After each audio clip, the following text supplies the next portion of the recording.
Olá, sejam todos muito bem-vindos ao Cultura Geral. É sempre um prazer, né, fazer o Cultura Geral aqui na TV Banquete, na Rádio Cultura de Curitiba.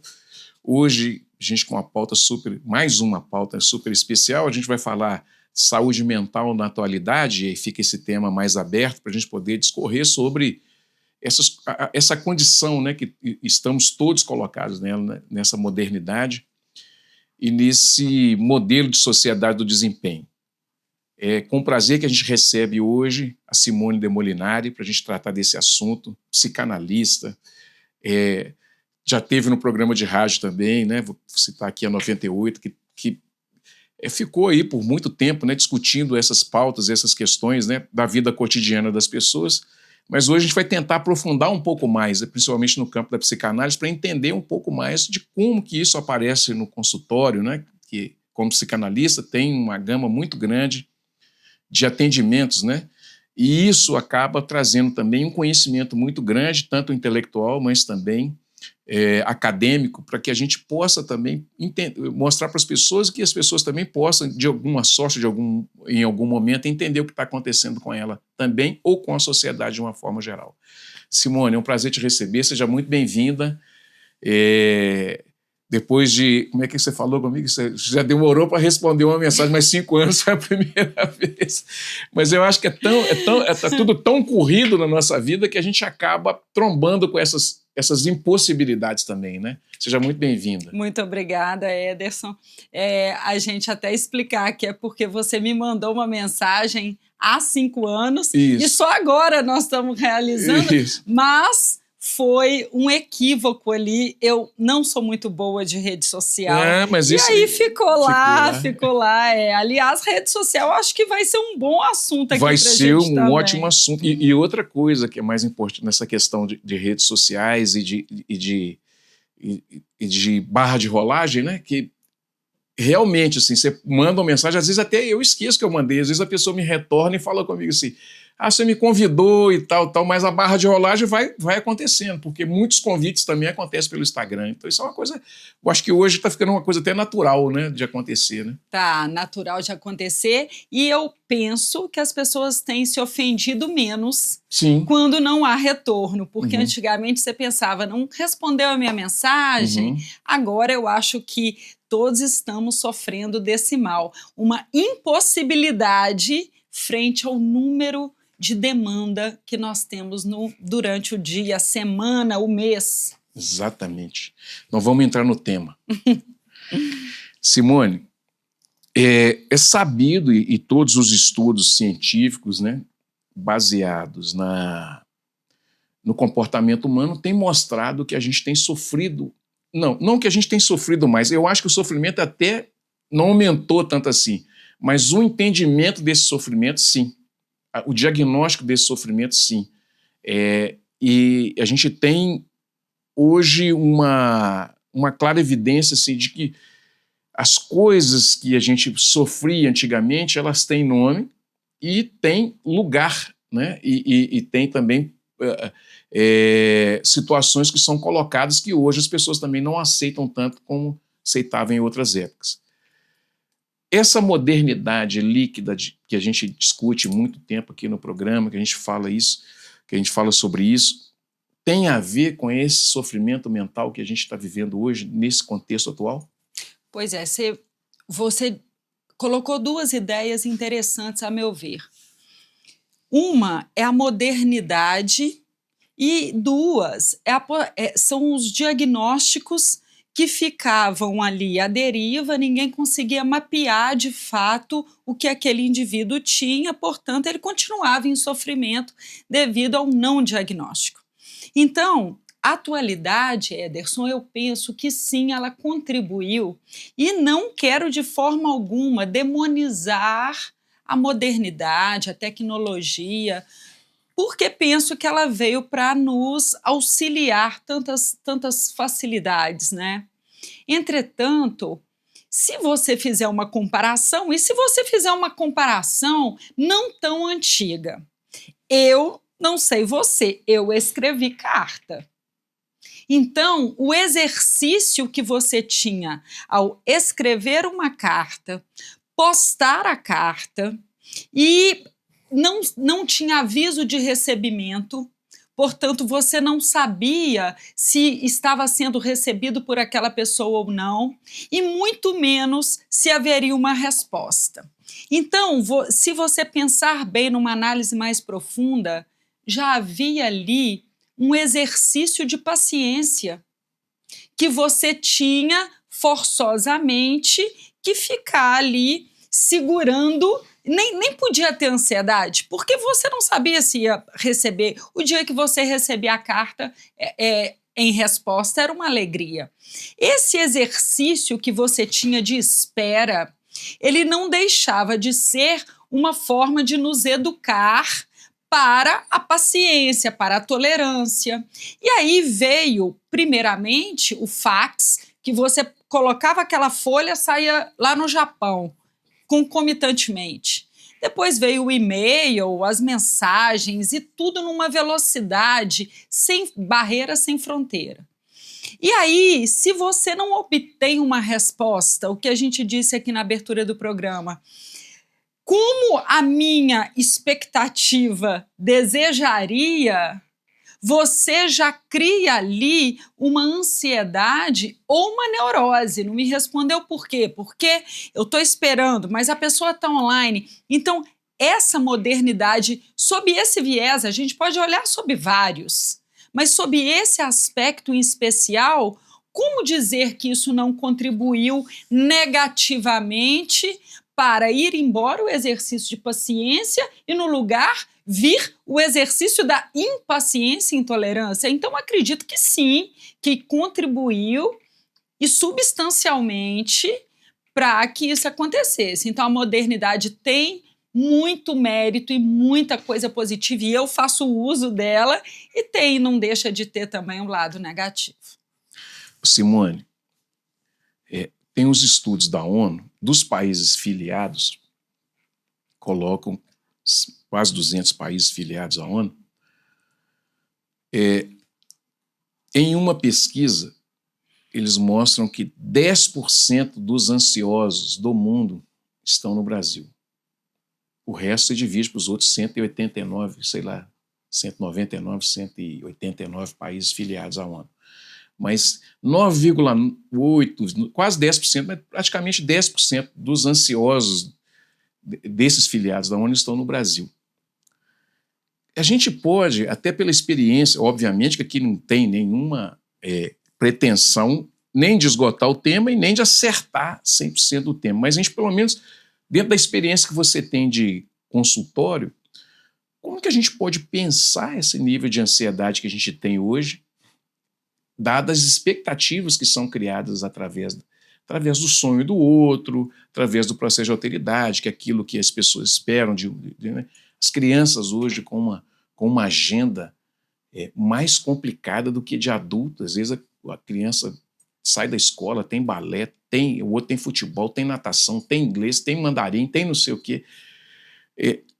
E vai criando esse turbilhão, né, de expectativa. E isso, obviamente, que vai trazer sofrimento mental, ansiedade, depressão, etc. Como é que a gente pensa tudo isso, Simone, nesse mundo que a gente está vivendo e os cuidados que a gente tem, e como é que isso aparece no seu consultório? Pois bem, já que você trouxe esse dado aí, a Organização Mundial de Saúde nos catalogou pela terceira vez consecutiva com a população 9,34% com transtorno de ansiedade, fora os casos subnotificados. Portanto, somos o ranking mundial do país mais ansioso do mundo.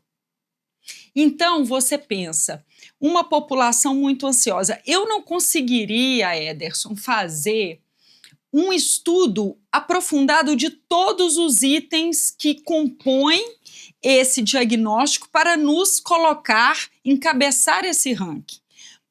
Porque penso que está envolvido também a violência urbana, a insegurança, a precariedade do sistema de saúde, enfim, várias coisas que eu não conseguiria mapear, que não é da minha alçada e eu não tenho estudo suficiente para abarcar esses itens. Mas na minha área, se eu fizer uma breve reflexão aqui com você, a gente pode pensar, olha só, o Brasil, ele tem o maior número, o ranking de cirurgia plástica. Então você fica pensando como que a gente se preocupa aí com o visual, né? Até porque a gente tem um litoral muito grande, uma exibição do corpo. Nós somos o campeão mundial do Big Brother. Então, a gente gosta de ver a vida alheia, né? A fofoca. E no país da fofoca, a opinião é tabu. Na hora que você fala alguma coisa, você é execrado. Cancelado, né? E aí, você também é muito estimulado a ter a comparação, a grama do vizinho. Então, você está sempre olhando o que falta para você. Esse jeitinho brasileiro, que por um lado é bom de você estar sempre sendo criativo e inventar novas alternativas, mas tem um lado também da cultura do espertismo. Então, junta, aí você fica não sabendo em quem pode confiar ou não, porque a pessoa é seu amigo e é leal a você, até na oportunidade entre você e ela. Aí ela escolhe. São tantas questões que nos fazem, mas você pode concluir que algo errado existe conosco. Para encabeçarmos 3 anos consecutivos pela Organização Mundial de Saúde, o país mais ansioso do mundo, nós somos o que mais vendemos. Um tarja preta aí, bem difundido, que eu não vou falar o nome, que foi inclusive recentemente descontinuado, mas nós somos os campeões. O Brasil é o campeão de venda dessa medicação. Então você vê assim, o ranking das piores coisas, nós estamos lá, né? Então, é fácil da gente concluir por que isso vai desaguar numa ansiedade. Como que você tem visto, e também, assim, quero aproveitar muito a sua experiência de consultório, assim, como que você tem visto esse, eu vou chamar de desfoque, nessa nova geração, que 35 para baixo, 35 menos, não tem conseguido concentrar, de fato, em algumas tarefas, por exemplo, que depende um pouco mais de concentração, que é diferente da gente, você tinha uma tarefa, você tinha que concentrar nela, você não tinha tantos estímulos para você desconcentrar, né? E já era difícil, né? Agora piorou muito, porque as pessoas têm vários estímulos, né? E o tempo todo. Como que você vê isso, Simone? Assim, e isso, obviamente, que vai trazendo esse sofrimento, porque as pessoas não conseguem concentrar num relacionamento que exige um pouco mais de atenção, que exige um pouco mais de conversa, que existe um pouco mais de diálogo, de tolerância e etc. O trabalho é a mesma coisa, né? Então, como tudo ficou, tudo tem que estar pronto para um post, para uma fotografia, para um olhar diferente. No processo de alteridade, o olhar do outro faz muita diferença para a gente. Essa geração, ou esse movimento que está vindo, tem muito a ver com a nossa infância também, com a infância dessas pessoas que estão sofrendo também uma interferência direta no processo de alteridade, na formação dela, que é essa questão de ter que estar bem para o outro, ter que estar bem para as redes, né, para que todos vejam que está tudo bem, né? E aquelas tomadas de imagem, né, de meme, né, que às vezes você pode tirar uma foto, dá aquele sorriso, depois que passa a foto você fecha a cara, né? Tá tudo muito assim, e isso vai ser cada vez mais um desafio para todos nós? Eu não consigo antever como será o desdobramento disso tudo. Mas isso que você está dizendo tem acontecido, e penso também que o conflito de gerações, onde as pessoas suportavam mais, tem um lado bom e tem um lado ruim. Veja bem, antigamente, se for para a gente fazer esse paralelo, As pessoas suportavam mais, e aí você olha isso como virtude. Nossa, que virtude, né? Não tinha amparo estatal, não tinha... Mas, ao mesmo tempo, você não tinha o direito de. Então, você estava ali 50 anos de casado, não queria dizer que era 50 anos de felicidade. Talvez você estava ali espremido numa condição que você não tinha opção, porque você não tinha condição. Então, tem os dois olhares. Eu posso olhar para uma continuidade que a gente tinha num passado recente que quase não existe mais, e a gente pode olhar pelo mundo líquido, né, de Bauman. Porém, você vê o mundo líquido de hoje, onde as pessoas não ficam, tem muito a ver com o paradoxo da escolha. Essa opção onde você escolhe uma e tem a impressão de que está perdendo 3, faz com que você também não permaneça na sua escolha. Você fala, mas como assim? É como se você estivesse dentro do carro, ouvindo uma rádio, uma música, e aí você não tem paz de espírito para ouvir aquela música, porque você fica acreditando que numa outra estação está tocando uma música melhor. Então você fica o tempo todo mudando o dial do seu rádio em busca de algo que nem você sabe o que é. E isso acontece nas relações interpessoais, de amizade, de afetiva amorosa, profissional. Eu não sei se eu vou gostar, como que eu vou fazer? Então, antigamente, você fazia uma faculdade, não a que você queria, era por falta de opção, e isso é muito ruim. Você ter que estudar numa faculdade porque só tinha aquela num raio de 100 quilômetros é de uma precariedade abissal. Entretanto, hoje, com essa escolha, com essa quantidade de opção, as pessoas também entram, fica um ano, sai, não me adaptei, não gostei, não é isso que eu quero. Na hora que você vê, há 8 anos, esta pessoa está buscando o que ela gosta e ela ainda não se encontrou. Então, nem tanto ao mar, nem tanto à terra. A gente saiu de um funil onde você não podia nem separar caso você estivesse num relacionamento onde você fosse agredido e agredida, você não poderia, não tinha. A sociedade não aceitava pessoas separadas, divorciadas, desquitada era o termo, né?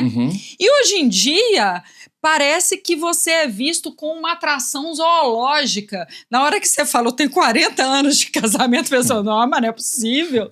Então, assim, é uma coisa que talvez é a teoria do pêndulo, né? Estava muito para o lado de cá, veio muito para o lado de cá e quem sabe não volta para o meio. Eu sou uma pessoa otimista, então se fosse para fazer aí uma visão futura, eu apostaria aí, tá? Porque a gente também não suporta tanta agitação, tanta instabilidade, né, Ederson?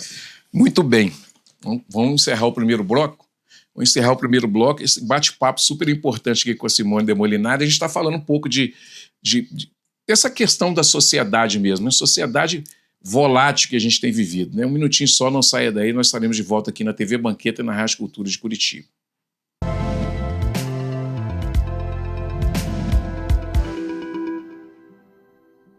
Dengue, zika, chikungunya e febre amarela urbana são doenças transmitidas por um mosquitinho, o Aedes aegypti. Contra ele, a prevenção é a melhor solução. Vamos eliminar os focos de água parada nos vasos de planta, nos pneus, nos recipientes abertos. E um repelente é sempre bom. Vamos juntos com a LBV. Diga sim à prevenção. Apoio TV Banqueta.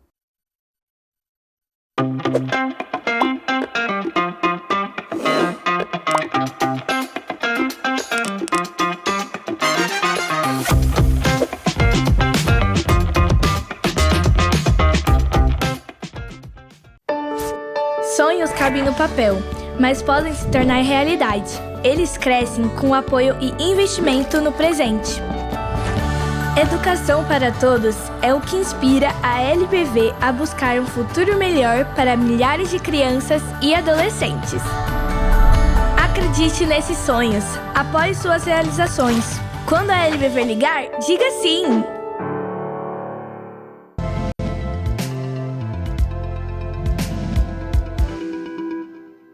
Bom, de volta com Cultura Geral aqui na TV Banqueta, na Rádio Cultura de Curitiba, conversando aqui com Simone de Molinari sobre sofrimento mental ou saúde mental e atualidade, sociedade atual. Simone, tem uma das coisas que intrigam muita gente, que eu particularmente, né, até por ter feito direito, essas coisas, e tive que fazer praticamente 1 ano e meio, né, um ano e meio ali, 1 ano e meio mais ou menos de psicologia, voltada para o direito, e fora as leituras e tal, a gente vai trazendo assim algumas coisas que a gente vai aprendendo também a lidar e a estudar também com elas. E a gente percebe também esse nível você tem um nível de insatisfação muito grande, assim, porque as pessoas não conseguem entender aquilo que elas gostam de fazer. Porque também, eu acho que tem muito a ver, aí é achismo, tá? Com a infância que as crianças estão sendo muito moldadas, né? Não tem mais aquela possibilidade das crianças, pelo menos de uma certa classe social, de ir para o campinho para jogar bola, brincar no barro, improvisar. Então ela custa talvez aprender aquilo que ela gosta. Às vezes ela vai assumir uma profissão ou uma outra situação por questões mais profissionais do que gosta mesmo, que é a grande maioria. Mas hoje está muito mais aprofundado isso, porque a cultura do corpo tem a cultura da imagem. Às vezes você fica percebendo assim, para salvar uma foto tem que tirar 50. E esses sofrimentos todos, ele é imperceptível, mas ele está ali. Ele está ali, de alguma forma, produzindo ali em pequenas gotas sofrimentos que depois isso pode, em algum momento, transbordar em outras coisas, em outras situações mais graves. Como é que você tem visto isso dentro do consultório? É difícil. Você puxou o ar aí. É porque é difícil a gente fazer um paralelo exato. Sim. Aí é que tá, que não tem uma exatidão. É difícil. A gente fica tentando fazer uma futurologia e aí é muito temerário. É possível quem fica fazendo paralelos está mais no campo das possibilidades do pensamento, até porque a geração que mudou, a gente vai ver o resultado disso lá na frente. Então não tem. Mas respondendo à sua pergunta exata, eu penso que assim, um prejuízo, e aí eu não faço isso ligando exatamente a como éramos no passado e como somos na atualidade, mas eu te digo uma coisa que é comum para as duas, né, transitar nas duas fases. Autoestima.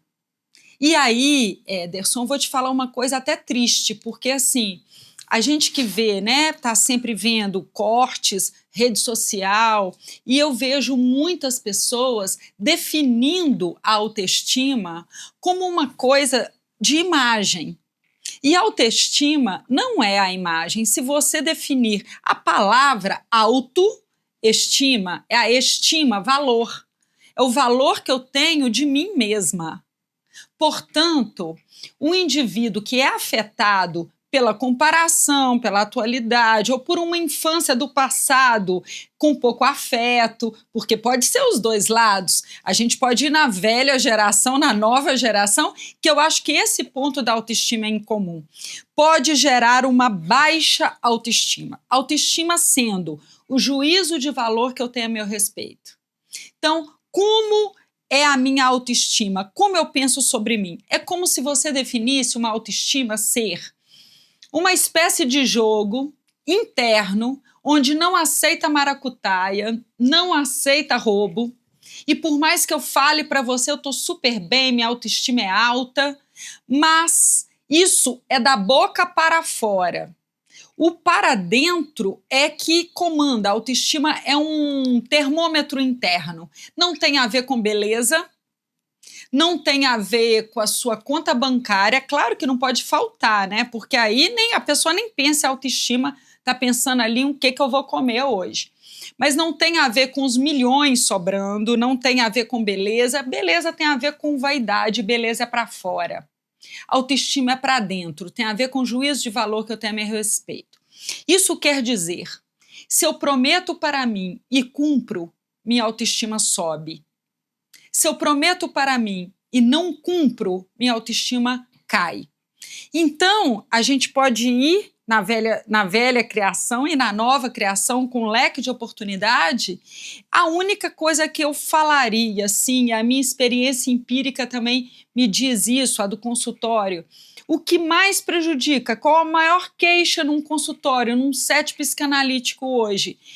O indivíduo se queixando da baixa autoestima. Porque, às vezes, está procrastinando muito, tá prometendo para si que vai acordar cedo todo dia e não acorda, está prometendo para si que não vai cometer aqueles excessos e comete, está prometendo para si que vai fazer ginástica todo dia e não faz. E cada vez que eu prometo e não cumpro, minha autoestima abaixa, porque o meu juízo de valor a meu respeito fica deficitário. Se eu prometi e não fiz, eu sou uma fracassada. Se eu prometi que eu ia ler e não li, eu sou uma preguiçosa. Se eu ia prometer... Isso tudo internamente no silêncio do meu ser. Não adianta eu abrir o espelho e falar bom dia, você tá linda, você tá maravilhosa e essas coisas, porque isso, na minha opinião, não passa de uma rasura. Porque o que determina a autoestima de uma pessoa não é ela ficar olhando e falando ela é linda, ela é maravilhosa, porque se assim fosse, era muito fácil. A autoestima são as suas condutas. E aí eu deixo a pergunta para quem está nos assistindo. A pergunta que pode ser um balizador de autoestima é: você está satisfeito com a sua conduta? Se a resposta for convictamente sim, você pode saber que quem respondeu sim está com um juízo de valor a seu respeito, confie em si. Agora, quem não está satisfeito com a sua conduta, quem respondeu, poderia estar melhor, ou quem responde honestamente, não, eu não estou satisfeito, então essa pessoa está com uma baixa autoestima. Se eu colocasse autoestima só para eu fechar aqui a ideia, e fizesse uma analogia, a autoestima seria como se fosse o combustível de um carro. Numa Mercedes ou num Fusca, sem combustível, o carro não anda. Portanto, nos convém cuidar da nossa autoestima. E aí você vai ter, então, uma potência psíquica, uma segurança, um posicionamento, uma capacidade de falar não, uma condição de se colocar sem se envergonhar ou se sentir uma fraude, que é a síndrome do impostor. Isso tudo eu atribuo à autoestima e desvinculo da velha criação ou da nova criação, porque eu acho que ambas têm motivos para culminar numa baixa autoestima. Então, se fosse para eu deixar uma coisa aqui, uma reflexão, seria a importância da autoestima, salientando mais uma vez que a autoestima não tem a ver com beleza. Beleza é minha vaidade. A autoestima tem a ver com conduta. Isso sim é definidor de saúde mental. E aí a gente está falando muito, nas suas falas, você vai buscando sempre antes e agora, antes e agora, antes e agora. Esse paralelo está muito atual também? As pessoas têm feito, você tem essa percepção que você tem, às vezes você vai para uma discussão, antigamente não tinha isso, antigamente não tinha aquilo. Sabe o que eu falo?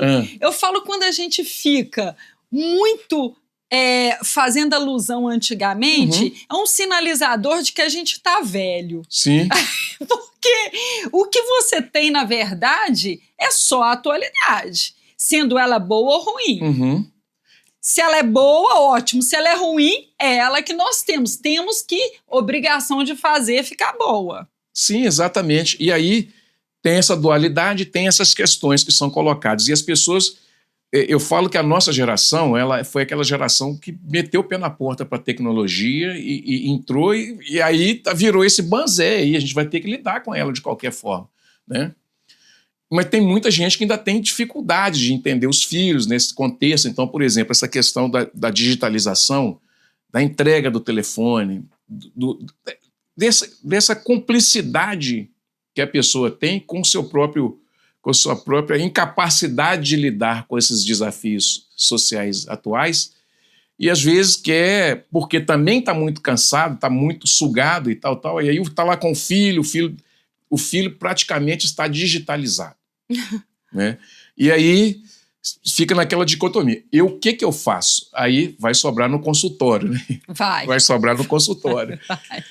E tem esses liames que a gente vai vivendo. E nós estamos falando disso de um recorte social, porque tem uma parte de um recorte social que ainda está nas periferias, que não tem acesso, ou que se tem acesso é um acesso muito limitado, e ainda preserva alguma coisa ali, né, de brincadeiras em rua, campo, aquela coisa, porque é a área de lazer que eles ainda têm, né? Mas nesse campo de recorte social que vai esbarrar lá no seu consultório, que na realidade vai construir uma sociedade atual, porque tem outros tipos de possibilidades, e essas pessoas que vão comandar a sociedade, de uma forma geral, seja ela no campo da produção de conhecimento, das questões de engenharia e etc. Como que a gente vai lidar com todo esse contexto? Porque me parece educacionalmente que é um desafio muito grande, e tem não só a questão de baixa autoestima, mas tem a questão cultural também, porque tem muita gente que não está sabendo lidar com esse momento de tecnologia que a gente está vivendo. A gente tem 3 telefones para cada pessoa no Brasil. Se você for colocar aí, nós temos quase 500 milhões de telefones circulando no país. Quase 600 milhões de telefones circulando no país. Então, é uma coisa absurda, né? Como é que a gente pensa tudo isso, Simone? Bom, no primeiro momento da sua pergunta, você falou sobre a criação dos filhos, né, os filhos digitalizados. Isso. E aí me ocorreu o seguinte, é um desafio mesmo, porque os pais também estão digitalizados. Sim. E aí você me diz, como a melhor criação não é pelo exemplo? Como você vai pedir para o seu filho sair do telefone com o telefone na mão? Não seria o mesmo que você pedir o seu filho para não fumar com cigarro na mão? Então, é desafiador. A educação pelo exemplo está uma questão muito difícil para os pais, porque eles também estão ali drenados pelo telefone celular. As pessoas estão esquecendo a chave. A chave ficou em casa. Por quê? Porque saiu digitando a mensagem. Então, esta é uma questão que precisa dividir aí como que vai limitar para o filho. O filho pode ou não posso. Telefone é coisa de adulto, não é de... Até certa idade você consegue. Dali para frente, você não consegue, porque ele faz a pesquisa dele no tablet, no computador, no telefone. A pesquisa de escola já é pedido no para casa. Pesquise sobre isso. Não existe uma enciclopédia link, né? Barça. Então, assim, é preciso dar o telefone para os filhos, é preciso vigiar. Agora, como fazer isso exatamente? Eu penso que não tem como eu dizer uma fórmula. Tem que fazer isso de tantas horas, tem que colocar o computador no meio da sala. Antigamente fizeram essas regras, como criar o filho. Teve um prazo de validade curtíssimo, porque coloque o seu desktop na sala para que todos vejam que ele está acessando. É um telefone celular agora, ninguém está mais no computador, poucas pessoas trabalham no computador, muito menos os filhos, né? Então, assim, é complicado, não sabemos onde isso vai parar, mas também temos muita coisa boa que decorre disso. E temos muita coisa boa na nova geração. Veja bem, a ginástica, né? O hábito de você exercitar o seu corpo não era uma coisa de 30 anos atrás. Você não tinha esse número de academias, essas pessoas interagindo né, e falando, você malha, você não faz ginástica, já tá uma coisa assim, né, a pessoa horroriza se isso não faz parte da sua rotina. Então isso é muito bom. Você pode fazer ginástica sozinho no aplicativo, você pode transitar por qualquer lugar usando o Waze. Então a tecnologia, eu sou fã. Eu acho que ela veio aí para nos facilitar, apesar de eu me considerar um pouco analógica, tá? Eu tenho um pouco de dificuldade. Haja vista a nossa mensagem, né? Mas eu acho que tem, sim, dividiria o lado bom e o lado ruim, é o veneno e o remédio, né? Que diferencia a dose. É a dose. É necessário respirar um pouco, em um lugar verde, às vezes sair do ar e tudo. Muito difícil hoje, né? Qualquer lugar que você tiver, você é encontrado, mas assim, pelo menos sair um pouco do normal, porque são detalhes que a gente não percebe. Meu irmão outro dia estava conversando comigo, que ele foi fazer uma consulta, sentou ali no hospital, na Raja Gabaglia, Mater Teresa. E aí o médico atrasou 1 hora, então ele ficava 1 hora sentado no banco. Eu falei, gente, aí eu estava olhando os IPs, eu falei, gente, quanto tempo que eu não paro para observar a natureza. E entender esse momento é importante, né, Simone? É importante, Ederson, e é assim, vou te dizer uma coisa. A responsabilidade é de cada um de nós. Por isso que eu não sou uma pessoa que demonizo a tecnologia, o telefone celular, nem as redes sociais, porque a responsabilidade do uso é exclusivamente minha. Eu não posso culpabilizar.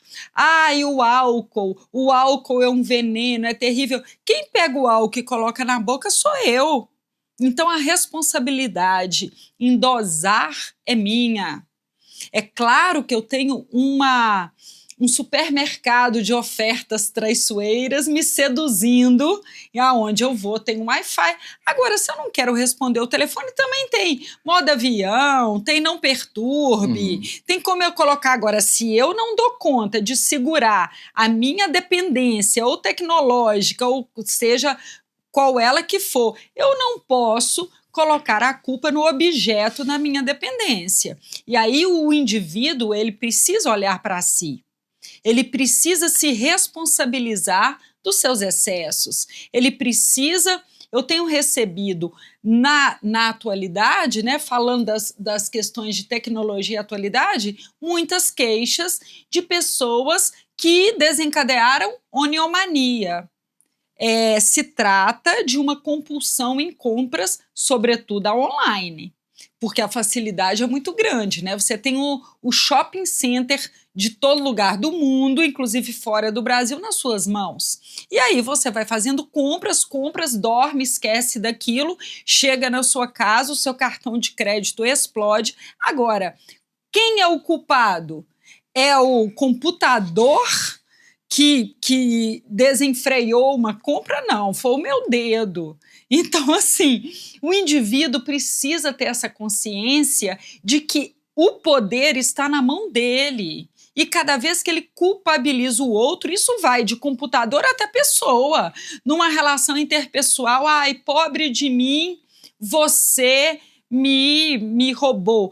Claro, eu não estou descartando aqui golpes. Nós somos golpeados, até em família, você confia num familiar, de repente você recebe uma surpresa, nossa, mas como assim? Emprestei dinheiro para o meu pai, ele não me pagou, tem, né? Muitas histórias assim. Então nós não temos como ler mentes e antever o que vai dar naquilo. Mas nós temos responsabilidade, às vezes eu não tenho culpa, mas eu tenho responsabilidade em resolver aquela questão. A responsabilidade é sempre nossa. Quem se esquiva disso está fadado a ter a saúde mental ainda mais comprometida. Bom, deixa eu fazer mais um intervalo. Vou fazer mais um intervalo, 1 minutinho só. Nós estaremos de volta aqui na TV Banquete, na Rádio Cultura de Curitiba, falando sobre saúde mental.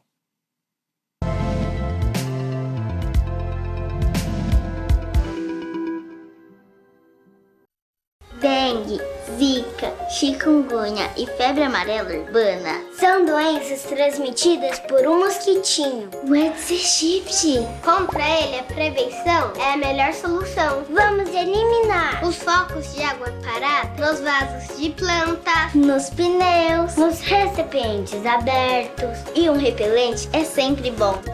Vamos juntos com a LBV. Diga sim à prevenção. Apoio TV Banqueta.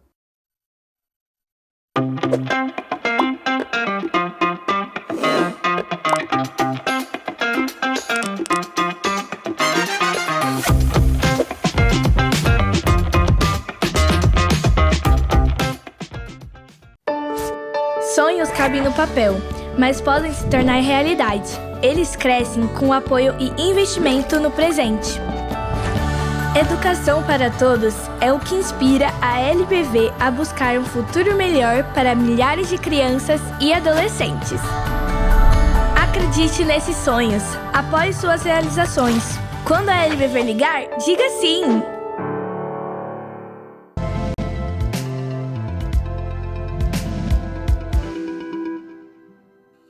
Bom, de volta com Cultura Geral aqui na TV Banqueta e na Rádio Cultura de Curitiba. A gente está falando sobre saúde mental na atualidade e eu queria conversar com a Simone nesse último bloco sobre essa quantidade de estímulos que a gente tem sido exposto, né? Mas, essencialmente, quando vicia, né? Que é uma enxurrada, é um balde de dopamina em alguns momentos que assim, chega a ser assustador, né? Então, nós temos ali a possibilidade da escolha, mas depois nós temos essa possibilidade do vício, que é como que a pessoa vai interagir com isso. E eu acho que muitas famílias, se não já estão passando por isso, vai passar por isso, porque é um novo modelo de sociedade que a gente está vivendo, totalmente interligada, totalmente digitalizada e conectada. Você já recebeu alguma coisa nesse sentido no consultório? Você fala de quantidade de estímulo, logo me vem em mente o quanto isso prejudica um dos remédios naturais que nós temos, que é o nosso sono, né? Então, os neurotransmissores responsáveis pela nossa saúde mental, pelo nosso humor, pela nossa paciência, pela nossa serenidade, eles são fabricados enquanto dormimos. E, para quem não tem esse conhecimento, é como se fosse uma fábrica de neurotransmissor que se abre às 9 da noite e se fecha às 5 da manhã. Portanto, o sono, nessa janela, você pega a fábrica dos neurotransmissores. Claro que depois disso, eu vou acordar às 5 da manhã, vou acordar às 7. Você vai continuar descansando o seu corpo. Mas a fabricação dos neurotransmissores já foram feitas. E com muito estímulo, você tem um sono raso. O sono raso, ele tem essa fabricação prejudicada. Se ele não for nessa janela de horário, também tem. E aí, como a gente fala de saúde mental sem antes falar de sono? Não tem jeito. Então, o indivíduo que não dorme bem... Aliás... fazer ginástica é fundamental, que a gente sabe que o estímulo ali dopaminérgico é muito intensificado no indivíduo que faz atividade física, mas eu ousaria dizer que se você tivesse que escolher, bom fazer os dois, até porque um alimenta o outro, mas... dormir é fundamental. Então, na hora de dormir, se o indivíduo não adquirir uma conduta de higiene do sono, largar o telefone, é muito difícil, né? Não vamos ser hipócritas, que às vezes a gente pega o telefone na hora de dormir, mas assim, um sacrifício, quiçá um esforço de deixar o telefone ao lado para você zelar pelo seu bem mais precioso, que é o seu sono. E aí...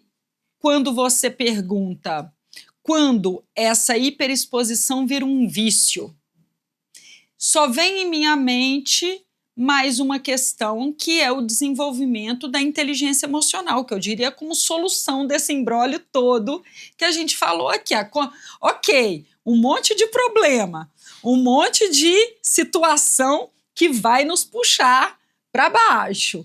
Agora, como resolve isso tudo, né? Porque fica aí todo mundo com a interrogação na mente. E eu acho que a resposta do grande imbróglio é do pequeno imbróglio também é a mesma, que é a inteligência emocional. A inteligência emocional, Ederson, ela se divide em duas. A inteligência interpessoal, a capacidade de liderar, de conversar, de ter empatia, do feeling. E a segunda é a inteligência intrapessoal. Então, a primeira, a interpessoal, sou eu com o outro, a intra sou eu comigo mesma. E eu comigo mesma, em resumo, seria a minha capacidade de dominar aquilo que me domina, ou seja, os vícios. Então, é a capacidade de dominar aquela tendência à autodestruição que eu tenho. É aquela capacidade de dominar a hora de dormir, a vontade de ficar no telefone.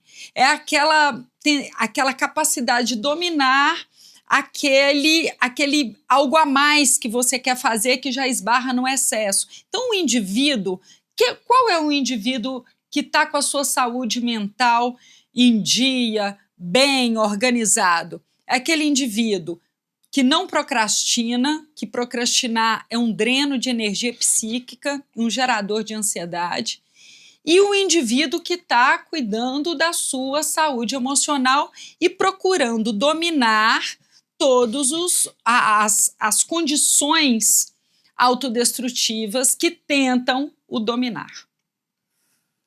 Mais uma vez eu vou te perguntar, é um desafio social? É um desafio pessoal. Pessoal. Porque o macromundo você não domina. Para onde o mundo vai nos levar, não sabemos. Estamos aqui, queremos viver. Estamos prontos para o que der e vier. É assim que eu penso que deveríamos estar. Agora, no seu micromundo, você tem uma gestão. E é nele que você tem que agir. Então, cuidar do micromundo, eu não sei como está. Claro, né, Ederson, eu estou inserida em sociedade. Aquilo que está acontecendo vai resvalar em mim. Eu não sou uma ilha. Mas a minha formação também é tríade, né? É bio, a minha herança, né, genética, bio, psíquico, os estímulos que eu recebi dentro de casa e social. Então, é 1/3 da minha, eu tenho o meu traço de personalidade, eu tenho a minha responsabilidade. Então, no meu micromundo, eu consigo fazer a boa gestão. Então, aí fica mais uma pergunta. Você é um bom gerenciador do seu micromundo? Você gerencia bem as suas emoções? Boa pergunta. Que é um desafio social, bruto e humano, né? Desafio humano. E pessoal. E isso traz, né, muitas questões, assim, por exemplo, com relação à possibilidade tanto dos pais, né, que administram isso, e aí ele tem que olhar para dentro dele, quanto para que você também não pode deixar imaginar que um adolescente, nós vimos aí a série Adolescente, estava aí, Sim. né, que até fiz uma pauta sobre, e se você deixar só para a criança administrar o tempo dela, vira um problema muito maior do que a gente consegue dominar, né, do que a gente consegue entender. É um puxão de orelha nos pais, Simone? Todos nós merecemos um puxão de orelha em algum momento da nossa vida, né? Não estamos aqui num pedestal ditando o que é bom ou ruim fazer, mas é essa condição, é assim, a gente conseguir começar pelo nosso micromundo para educarmos melhor a nossa criança, melhor um legado para a sociedade, sem grandes pretensões, mas se você conseguir ser um exemplo ali dentro da sua casa, dentro do seu bairro, isso é muita coisa. Então, essa preocupação em deixar um legado para o mundo, em deixar registros, mas no seu micromundo está uma bagunça. E aí o nome disso é hipocrisia. Você fica com a arte de exigir do outro aquilo que você não dá conta de fazer, que você não faz para você. Então, eu sempre sou uma pessoa assim, que eu acredito na mudança do indivíduo. Se trabalhado, ele consegue virar esse jogo através da autoestima, que é não querer aquilo para ele. Então, essa condição de virar o jogo, não acredito que está tudo perdido, não acho que é uma geração perdida, como muitos gostam de falar. Acho isso uma bobagem. Eu sou otimista, eu acho que está aí muitas crianças que são geniais, que têm oportunidades de aprender. E no meu consultório, Ederson, eu lido com o individual de cada um.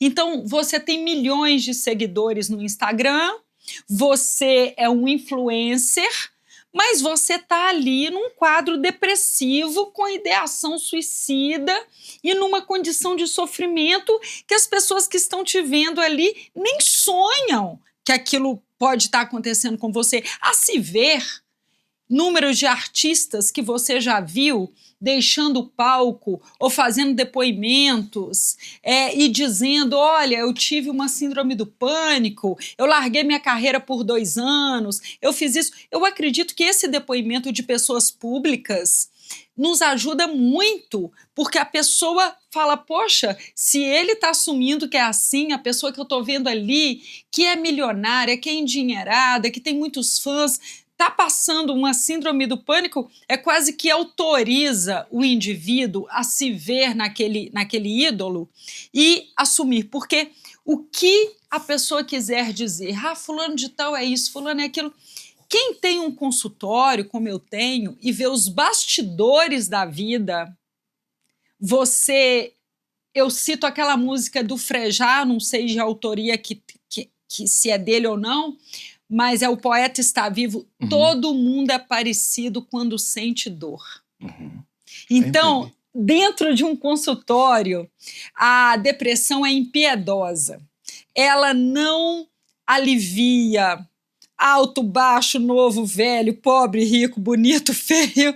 Então é assim, quando você tem um consultório, passa a régua geral e quem está ali está abrindo o coração da dor mais íntima. Então eu trato aquela dor, eu sempre falo, Ederson, a dor não tem medidor de dor, a dor tem legitimidade. Então às vezes entra uma mãe que perdeu um filho, que eu imagino que possivelmente deve ser uma dor das piores que existe, e depois entra alguém que perdeu um par efetivo ali, que estava iniciando um namoro há um mês, e com uma dor, mas eu não consigo medir o tamanho daquela força, então eu não consigo medir o tamanho daquela dor, e toda dor é legítima. Então a legitimidade daquela dor que aparentemente poderia ser rasa, só me diz que aquela pessoa não tem outros problemas, que aquele é o problema, e eu vou abarcar aquele problema como sendo o problema da pessoa. Então, na hora do sofrimento, não tem termômetro para a dor. Esse sofrimento vem e a pessoa, às vezes, até se pune, porque ela fala assim, ela faz uma autocrítica, e ela fala, eu nem deveria estar sofrendo assim, olha que bobagem. Eu falo, não é uma bobagem, a dor não é uma bobagem, a dor é um sentimento, é um sentir. Como que você vai expulsar um sentir? Então, assim, nós temos tecnologia, nós temos o mundo moderno, nós temos as facilidades, as coisas todas que a gente nem imaginava de desbloquear uma porta com o olhar, né? Era com a chave desse tamanho. Mas nós temos o indivíduo que sofre do mesmo jeito. Nós temos a depressão que chega da mesma maneira. Então, a medicina evoluiu, os remédios evoluíram, mas ali você perde um ente querido, você vai ter um luto do mesmo jeito. Então, o meu olhar é muito humano, é muito para o indivíduo, é muito para a dor. Eu fico 10 horas do meu dia, todos os dias, dentro de um consultório, ouvindo pessoas há anos.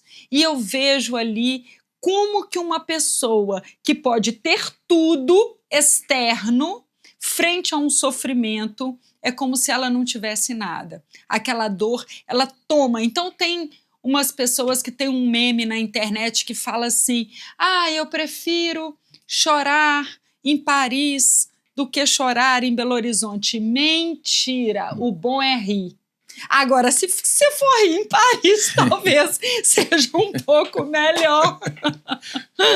É verdade, né?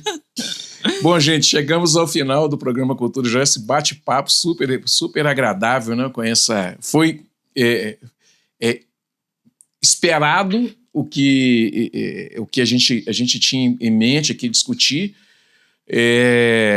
Era para o aniversário de 5 anos do programa, mas não deu. Nós estamos fazendo de 10 anos do programa, que é maravilhoso, né? E eu tenho certeza que voltaremos mais vezes, se Deus quiser, com a Simone. Simone, muito obrigado pela sua participação e eu espero ser de volta em uma outra oportunidade. Pode contar com isso, eu agradeço. Para mim, foi um prazer estar aqui com você e com o seu público. Bom, gente, chegamos ao final do programa Cultura Geral. Ficamos por aqui. Um beijo no coração de todos e amanhã estaremos de volta com mais um programa super especial aqui na TV Banquete, na Rádio Cultura de Curitiba. Um beijo no coração e até amanhã, se Deus quiser.